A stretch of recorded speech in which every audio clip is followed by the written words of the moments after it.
accountability, and I am reading this press statement on behalf of Okoa Mombasa, Mukuri, and the Institute for Social Accountability with regard to the recent court ruling on our court case. And the title of the statement is that, or the purpose of this statement is, we heed the government to immediately release the SGR contracts.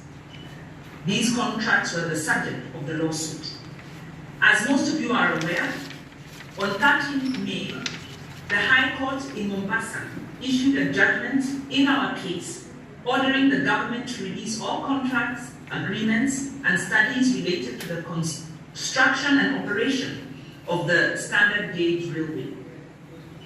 The judgment came in response to a court petition that Okoa Mombasa and TISA filed in June of 2021. We filed that petition after the government refused to respond to a series of access to information requests that Okoa Mombasa filed in 2019. And those access to information requests came after years of public outcry to see the documents from activists, ordinary citizens, journalists, and even government officials. Yet here we are, 17 days after the judgment, 2.5 years after our ATI requests, 5 years after SGR operations began, and we still have nothing. No contracts, no agreements, no information. We have only obstinance and arrogance from the government. The secrecy that began with SGR's conception continues to this day. The government continues to operate as if it's above the law and above all of us, the very people who have elected them, and the very people who will pay and are paying for the SGR contract through our hard-earned taxes. In his decision, Judge Matigo wrote, "Public bodies have a constitutional duty to give people access to information so that they can exercise their rights. When they try to subvert a person's constitutional rights by being unresponsive and playing possum, their conduct should be deprecated. Today, we are demanding that the government stop playing possum. We are demanding that they comply with the court order and release the SGR contracts immediately." Media reports last week stated that the government has appealed the judgment. We wish to clarify that, to our knowledge, these reports are false and are pure spin by the government. The government may intend to appeal, but we have not been served with any documents related to an appeal as of today. Moreover, today, we call upon the government to abandon its right to appeal for one simple reason. A responsible government should not be wasting time and resources to avoid transparency and accountability. They are spending our tax money to hide from us. Each and every one of us should be insulted by this behavior. The SG connection. Yeah.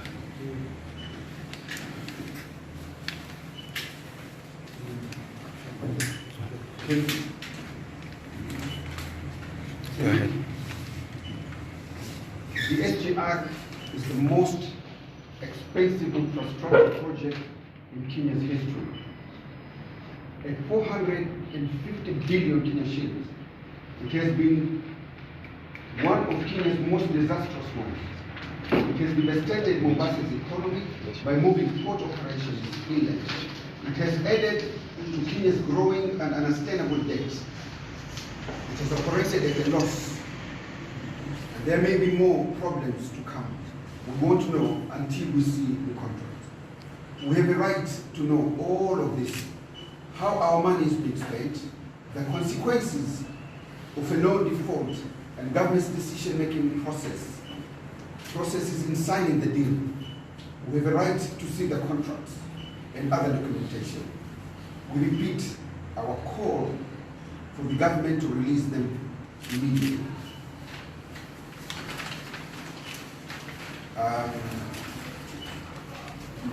Nitazungumza Kiswahili kidogo, sitaweza kusoma mingi yote.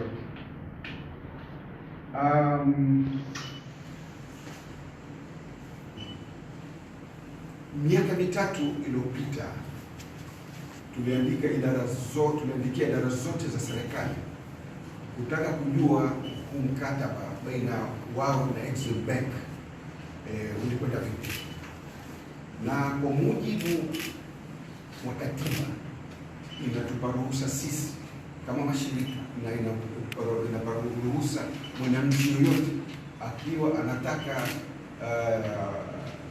ufanunuzi wowote kwa serikali, basi serikali lazima ijibu na imepewa wiki 3. Leo ni mwaka wa 3, serikali imeweka siri, hawataki kutoa mkataba kwa njia yoyote. Mwaka jana ikabidi sasa tuende mahakama, na hivi majuzi tarehe 13 mwezi huu mahakama ikatoa wazi kwamba serikali lazima watoe mkataba ili wananchi wasome, na hadi hii leo bado hawajatekeleza. Kwa upande wetu mpaka sasa hatujafahamu jambo gani linalozuia serikali kuweka mkataba hadharani ili watu wapate kujua, kwa sababu hizi pesa zalipwa na wananchi, na wananchi wana haki kujua. Na kila mara wakisema kwamba huu mkataba ni siri baina yao na Wachina, sisi tuwaambia sisi hapa twenda katika misingi ya katiba ya Kenya, hatuendi katika misingi ya katiba ya nchi yote nyingine, na lazima katiba na sheria ya nchi ifuatwe. Na kila mara wakikataa kusema hataki kutoa, basi wananchi wanazidi kuingia shaka kusema hapa kuna jambo waficha, au wamekula pesa, au jambo lolote jingine, hatufahamu kitu gani. Lakini madamu hawaweki uwazi, hapa kuna jambo waficha ambao waficha wananchi wasijue, na litaweza kuwa jambo hili si la kisheria, au linaweza kuwatia matatani kisheria. Ndio maana akawa wanajaribu kuficha. Hivi juzi Paul Kihara, Attorney General, tulimnukuu katika magazeti kuwasema serikali itapinga uamuzi wa mahakama. Leo ni siku ya 17, bado hajafanya jambo lolote. Kwa hivyo tutasema ile court order ambayo imetolewa lazima itekelezwe, na serikali lazima iwajibike, itoe mkataba dhahiri ili watu wapate kusoma na kujua kumetendeka kitu gani. Inasikitisha kwa huu mkuu wa sheria ambao Paul Kihara atakuwa mstari wa mbele kuvunja sheria, badili yeye kuambia serikali kutekeleza sheria, imekuwa kama kizingiti cha kuvunja sheria. Na iwapo wao hawataitoa, sisi tutarudi mahakama for contempt of court. Wamepuuza wamepuuza maoni au amri ya mahakama. Tutarudi tena kutini. Basi tuomba serikali, Wakenya wataka kujua huu mkataba umekwenda kivipi. Hakuna hiko leo, na sisi hatusemi kuna jambo lolote baya, lakini serikali wasifiche, watoe wazi tupate kujua ukweli uko wapi. Asante. Nitasema kwa vizuri kidogo to balance. As Okoa Mombasa, we are extremely disappointed. Kwa majina ninaitwa Victor Duga. Mimi mmoja wapo wa Okoa Mombasa. So as Okoa Mombasa, we are extremely disappointed that we have constitutional holders in this country who are continuously making a mockery of our governance framework. These are people who swore to, uphold and protect our constitution. So we are still going to continue to push. And if we don't, we still see this monkey business going on, then we'll go back to the court for contempt of court, of course, and also to hold these guys accountable as individuals. Thank you very much.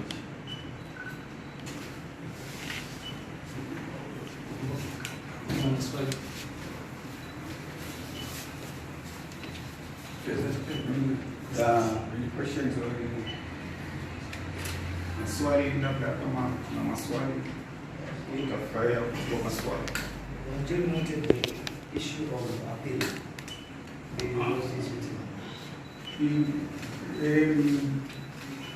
the appeal, we've read in the papers, but so far the Attorney General has not appealed. So far. Now all these are tactics to delay. They're using every tactics to delay. This is the third year since we wrote ATI to government department. This is the third year. And every time we go to court, they're using delays. Why do you think the government is? They're hiding something, otherwise they would make this contract. Period. There is no any other motive except that. Probably somebody stole the money, and they feel that somebody probably will never go to jail. That's why they are protecting each other. And maybe I want to make a plea to the president. He should make this contract public because he promised. We all saw him on television. He said, I will make it public.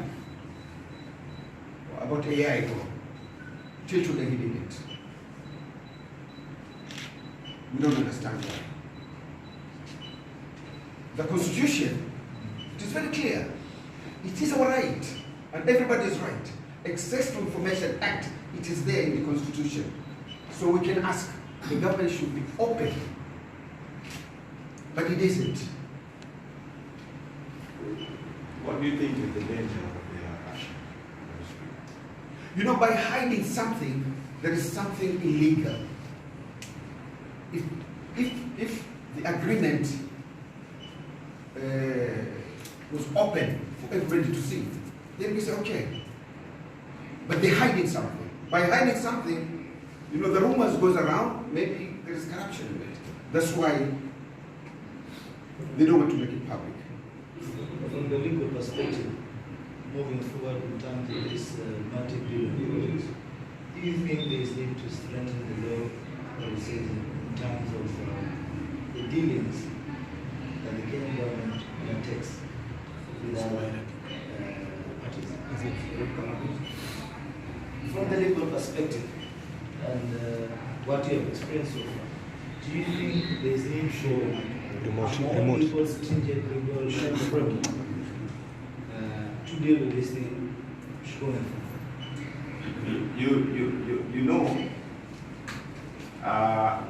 We also need to look at countries like Sri Lanka.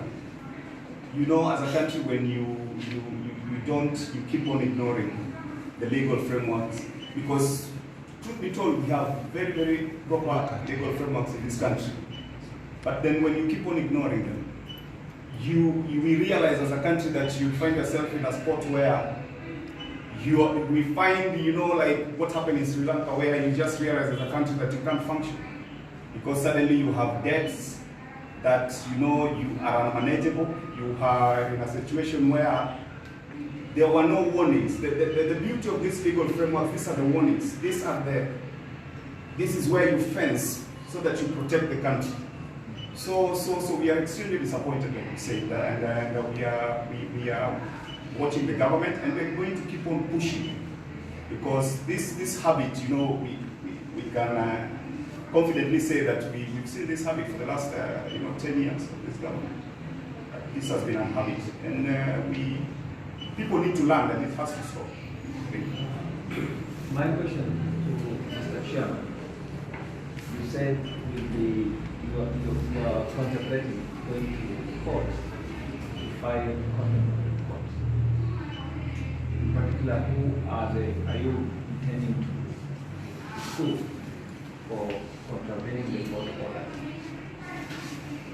And then the second question is kindly comment on the political dimension the SGR team has taken.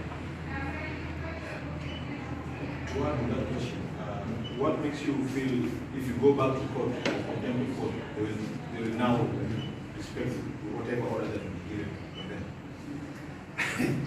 That's a very good question.